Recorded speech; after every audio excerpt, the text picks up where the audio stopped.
¿Qué tal, alumnas y alumnos de tercer grado de secundaria? Les damos la bienvenida a la programación de Aprende en Casa. Una propuesta diferente para que desde su casa ustedes puedan acercarse a los contenidos de la asignatura de Historia de tercer grado. No olviden tener a la mano papel y lápiz para realizar algunas anotaciones. México experimentó un elevado crecimiento de la población entre 1940 y 1970, por lo que abordaremos lo relativo a un tema que tiene que ver con esto, a la explosión demográfica. Les recomendamos que tomen lápiz y papel para que hagan sus apuntes en su libreta de experiencias. Así, al término de esta sesión, tendrán descritas las causas y consecuencias de la explosión demográfica en México entre 1940 y 1970. Pienso que con el crecimiento poblacional, el espacio urbano va cambiando. ¿Cómo ocurre el proceso de desarrollo urbano en México y cuándo inició? Las respuestas a esta y otras preguntas están en el siguiente video. ¡Vamos a verlo!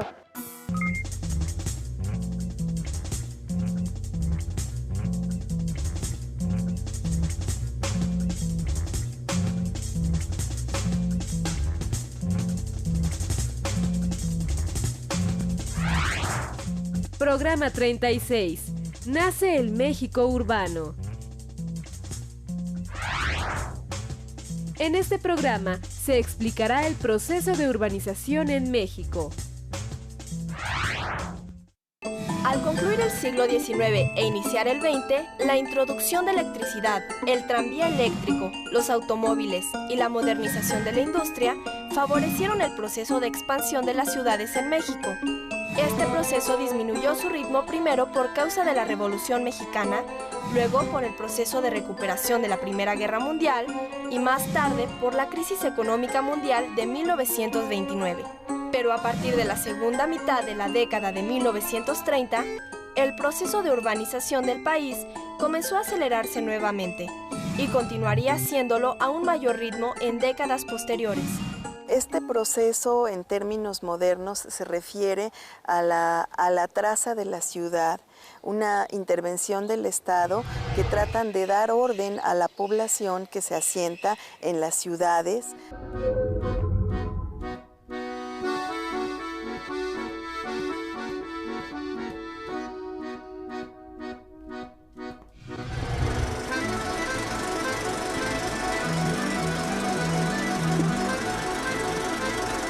El proceso de urbanización moderno, digamos, se inició durante el Porfiriato, es decir, en la última parte del siglo XIX, cuando el Estado comenzó a consolidarse y se hizo la paz en el país.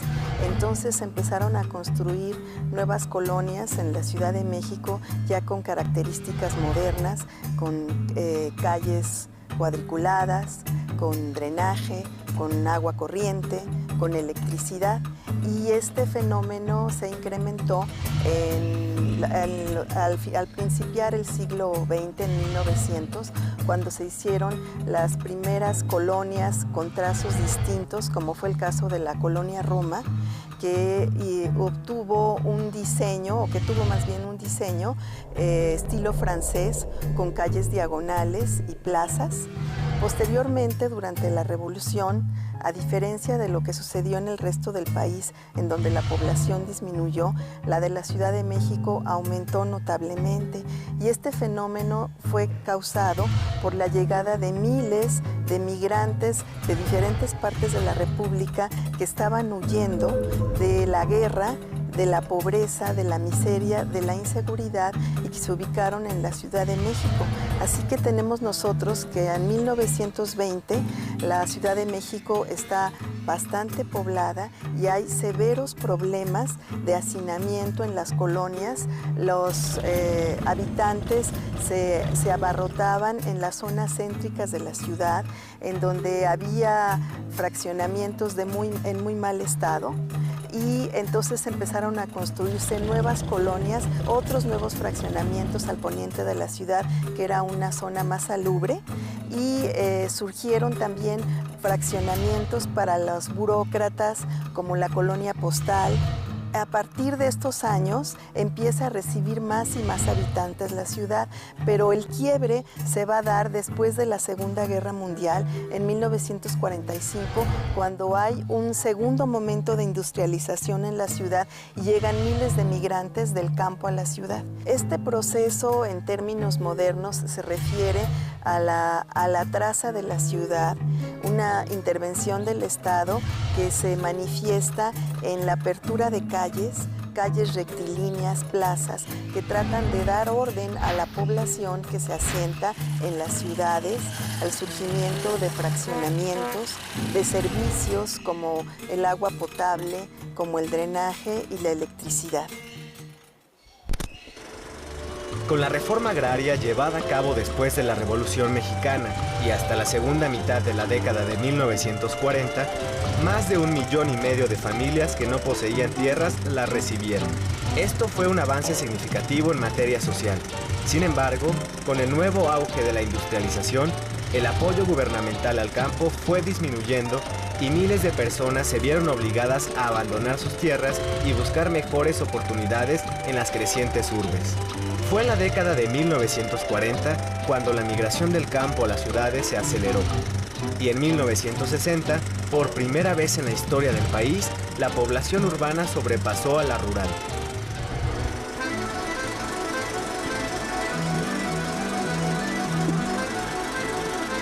Bueno, el espacio se transformó porque muchas antiguas ladrilleras, por ejemplo, aquí en la zona de Mixcoac, que existían, fueron desapareciendo, viejas zonas de cultivo donde se cultivaba el pulque o se sembraba maíz y trigo, también fueron suplidas por terrenos en donde se construyeron casas para la habitación, se abrieron avenidas largas como por ejemplo la prolongación de Insurgentes, que se amplió desde 1921 y terminó en el 1923, y esta calle que fue hecha para conmemorar el centenario, el primer centenario de la consumación de la independencia, se amplió desde la glorieta de Chilpancingo hasta San Ángel, al Parque de la Bombilla.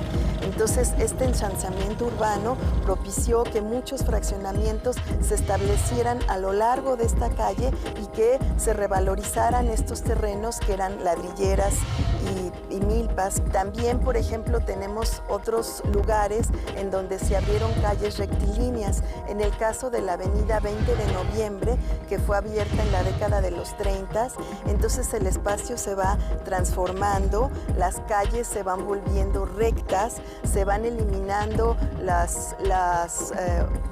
los asentamientos irregulares, se establecen, por ejemplo, mercados en las colonias, se establecen escuelas, se hacen algunos parques, se establece el Centro Deportivo Venustiano Carranza, también en la década de 1932, que es para brindar espacios para que la población practicara el deporte, tenía guarderías, tenía cines, en fin, todos los avances más importantes de la época. Y también en la década que sigue, a fines de 1940, se crea el primer multifamiliar vertical, la Unidad Miguel Alemán, precisamente en lo que es hoy el Eje 8.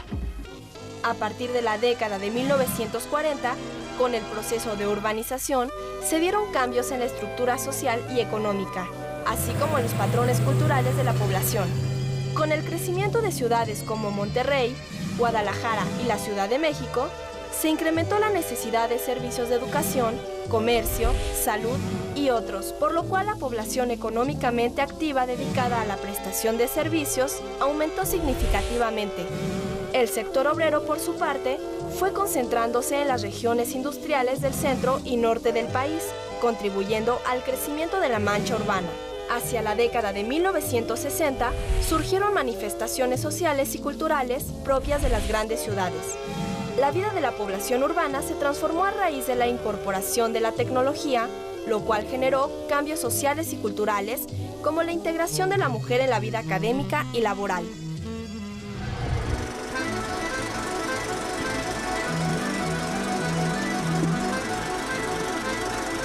En las ciudades el tiempo se aceleró para los habitantes, tuvieron que tomar los nuevos medios de comunicación, que en un principio fueron tranvías, después camiones automotrices. En la década de 1910, más o menos a partir de 1915, se empiezan a introducir los camiones de autotransporte y pues ya en la década de los 60 el metro.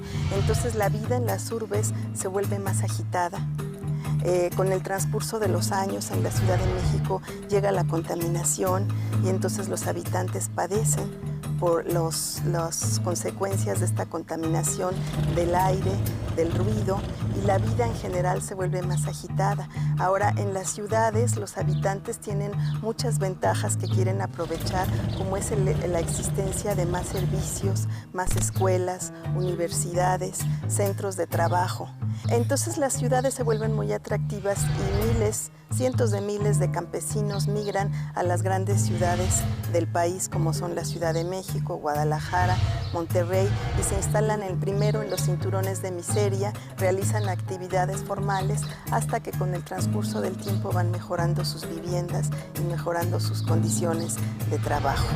En las ciudades la gente suele ir a pasear a las plazas, primero al centro, lo que hoy es el centro histórico de la ciudad, pero a medida en que va creciendo la ciudad, otros lugares van ocupando esos espacios, como por ejemplo la Plaza de Coyoacán, y también pasean por otras zonas de la ciudad, como son los parques zoológicos, Chapultepec o la zona de Aragón, en donde se divierten por muy poco dinero y pueden conocer animales que viven en otros lugares, practicar deportes, tomar una lancha y entretenerse.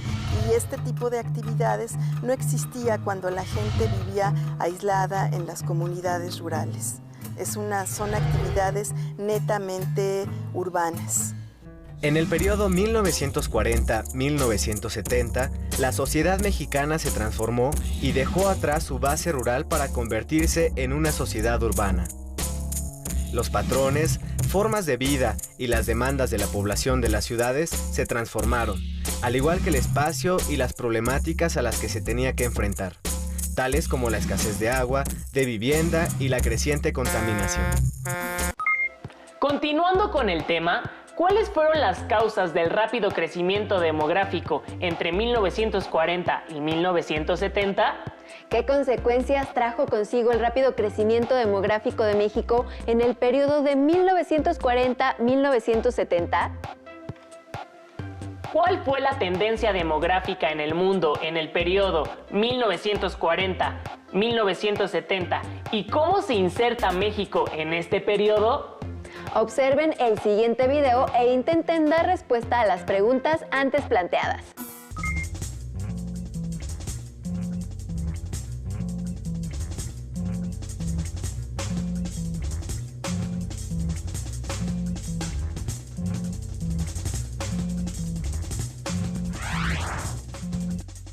Programa 37. La explosión demográfica. En este programa se explicarán las causas y consecuencias de la explosión demográfica. En 1940, México contaba con casi 20 millones de habitantes. Para 1970, la cifra había crecido a 48 millones. Algunas de las causas de este rápido crecimiento demográfico fueron la mejora en las condiciones alimenticias e higiénicas y un mayor acceso a servicios de salud.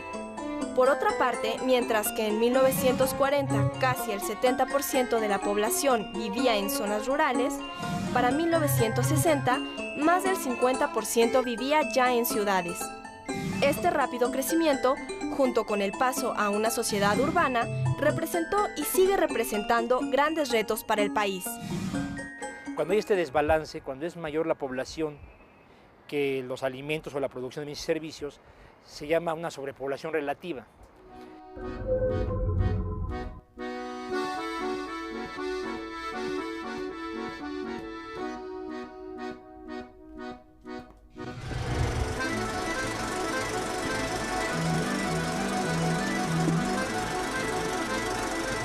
En 1930 y tantos regresa de Italia un célebre, el fundador de la demografía mexicana, don perdón, no me acuerdo, ¿sí? Gilberto Loyo. Regresa de Europa y la idea es que México está muy despoblado en el norte de la República y siempre hay la preocupación de si no Estados Unidos volvería otra vez a intervenirnos y a quitarnos el territorio. Entonces convence al presidente Cárdenas que sería conveniente poblar el país, ¿sí? Y por otro lado también estaba surgiendo la industrialización del país. Las ciudades como la Ciudad de México, Guadalajara, Monterrey, Puebla, tenían industrias y necesitaban gente para eso.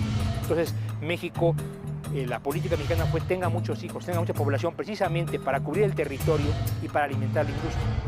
Las familias tenían en promedio 7 hijos, en promedio 7 hijos. Es decir, que si mi familia tenía 4, por ejemplo, fueron 5 los hermanos de mi madre, bueno, y mi abuela tuvo 7 precisamente, ¿no? Pero si tenía 4, otro necesitaba tener 10 o 11 para compensar el promedio. Una tía mía tuvo 20 hijos.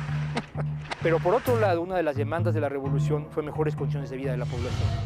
Entonces surgió la salud pública, el drenaje, el agua potable y sobre todo el gran avance de la medicina en el mundo, que liberó medicamentos cada vez más eficientes contra la enfermedad.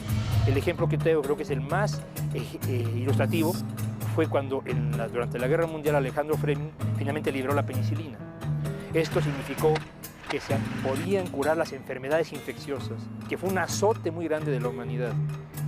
En el siglo XIV, la peste negra, una enfermedad infecciosa, acabó con la mitad de la población de Europa. Entre muchas causas, cuando los españoles llegaron a México a conquistar a los aztecas, la viruela y otras enfermedades infecciosas causaron una alta mortalidad también en la población azteca, que no estaba inmunizada ante esto, ¿verdad? La penicilina acabó con todo eso, inmunizó a toda la población, prácticamente casi nadie se muere de una enfermedad infecciosa. Entonces, la gente vive más, se muere menos, los nacimientos agregan población, las defunciones la quitan, y entonces esto hace que la población crezca, si nacen muchos y mueren pocos, digamos, ¿no? El ritmo de crecimiento de la población no fue el mismo en todo el país. Estados como Oaxaca y Zacatecas crecieron a un ritmo de 1.6% entre 1960 y 1970, mientras que en el Estado de México la población creció en ese mismo periodo a un ritmo de 7.6%. Otros estados que tuvieron un ritmo lento de crecimiento fueron Hidalgo con 1.9% y Tlaxcala y San Luis Potosí con 2 y 2.1% respectivamente. En el otro lado del espectro, los demás estados que crecieron a un ritmo rápido fueron Quintana Roo con 6%, Baja California con 5.5% y Morelos con 5%.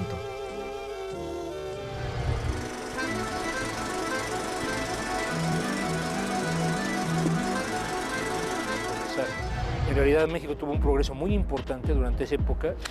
Hubiera sido muy difícil darle educación a todos estos niños. Yo soy todavía parte de esa explosión demográfica, ese alto crecimiento demográfico, generaciones de famoso baby boom. Yo recuerdo que cuando yo era niño, durante la presidencia de López Mateos, fue cuando se expandió muchísimo el sistema educativo nacional, gracias precisamente a eso. La economía hacía que produjéramos, esto creaba riqueza y la riqueza a su vez se derramaba sobre la población, dándoles educación, dándonos infraestructura como drenaje, agua, salud pública, etc., ¿no? En realidad hay un problema con el crecimiento demográfico. Voy a poner un ejemplo. Un tren, usted no lo puede parar de golpe. Tiene que darle un tramo para que pare. Eso se llama la inercia, que seguramente lo están viendo en física en secundaria. Bueno, en la demografía pasa lo mismo. Ese crecimiento no cede, tiene una inercia que sigue. Y aunque ustedes no lo crean, es ese crecimiento demográfico de la época de alto crecimiento lo que hoy está provocando la gran demanda de empleo. Gran parte del crecimiento de la mano de obra, de la demanda de hoy, de la gente que hoy quiere trabajar, es porque se gestó en el alto crecimiento del pasado, ¿sí? Y el fuerte envejecimiento que va a subir el país a mediados de siglo, precisamente somos nosotros los que venimos precisamente de ese alto crecimiento. El crecimiento demográfico no se detiene, se parte una inercia que sigue y tarda muchas décadas para que desaparezca. Entonces, hoy lo que estamos viviendo, estas demandas son precisamente el resultado de ese crecimiento demográfico alto del pasado. La historia no se acaba.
Las estimaciones son que en el planeta, en 1950, vivían 2.535 millones de personas. Hoy casi somos 7.000 millones. Hay que ver un poco la perspectiva. En 1970 eran 3.700 millones. Es decir, había aumentado 1.200 millones la población en 20 años. La tasa de crecimiento, sin embargo, era de 1.9%, que en términos demográficos, digamos, es media alta, ¿sí? Bueno, América Latina, que creció de 168 millones a 288, creció a 2.7% anual. Fíjense que es bastante más alto que 1.9. México pasó de 28 a 52, es decir, 3.1%. Y Venezuela pasó de 5 a 11, más que duplicó su población, creciendo a 3.7. ¿Sí? Una tasa de 3.5 duplica la población cada 20 años. Entonces, en realidad la preocupación precisamente de los políticos en el mundo, etcétera, en los años 60 era, estamos creciendo muy rápido, estamos creciendo demasiado rápido, nos estamos casi duplicando cada 20 años, cada 30 años, hay que parar un poco el crecimiento demográfico. Estos ejemplos muestran claramente cómo estaba México ubicado, ¿sí? Yo creo que México y Venezuela eran los países que han crecido más rápido en la historia de la humanidad en un periodo de 20 a 30 años. ¿Sí? Por lo menos de la historia demográfica no existe otro caso igual. Cuando hay este desbalance, cuando es mayor la población que los alimentos o la producción de mis servicios, se llama una sobrepoblación relativa. No sé quién, no fuimos los demógrafos, quizá un periodista, un político allá en los años 60, preocupado por el crecimiento de la población, le llamó explosión demográfica. Pero a mí me parece un concepto infeliz, realmente poco útil, además como agresivo, ¿no? Pareciera como que vamos a explotar. México en esa época crecía muy rápido. México duplicó su población, más que duplicó su población, de 1940 a 1970. Y casi todos los países que le llamamos hoy el tercer mundo, en vías de desarrollo, etcétera, crecían muy rápido. Y esto preocupó a algunos países desarrollados, principalmente Estados Unidos y algunos países europeos, de tal manera que, preocupados por este problema, en 1974 en Bucarest, Rumanía, se celebra la Reunión Mundial de Población y todos los países del mundo, incluyendo China, asistieron a la conferencia y todos acordaron hacer un esfuerzo por reducir el crecimiento demográfico. Entonces, es en esa época que surge este concepto, esta preocupación por si realmente el crecimiento demográfico no pudiera ser un impedimento para el crecimiento económico. Hoy sabemos que no lo es, pero en aquella época surgió esta preocupación. La explosión demográfica se refiere al rápido crecimiento de la población mexicana en el periodo 1940-1970 a causa de las altas tasas de natalidad, bajas tasas de mortalidad, mejora en los servicios médicos, difusión de principios de higiene y avances científicos. Entre las consecuencias de la explosión demográfica estuvieron la ampliación de la demanda de servicios básicos, el aumento del gasto público, la creciente marginación y pobreza, así como una creciente necesidad de empleos. Son de resaltar los efectos de la política gubernamental para poblar el país, así como la falta de control poblacional durante la etapa de industrialización de México desde los años 40. Ahora bien, ¿toda la población del país creció de forma homogénea durante la explosión demográfica, en particular entre 1940 y 1970? ¿Qué consecuencias tuvo en la población esta explosión demográfica? Muchas preguntas que aún debemos resolver. Por el momento cerramos esta sesión. No olviden escribir en su carpeta de experiencias sus reflexiones y respuestas sobre el tema. Compartan y disfruten en familia. ¡Hasta la próxima!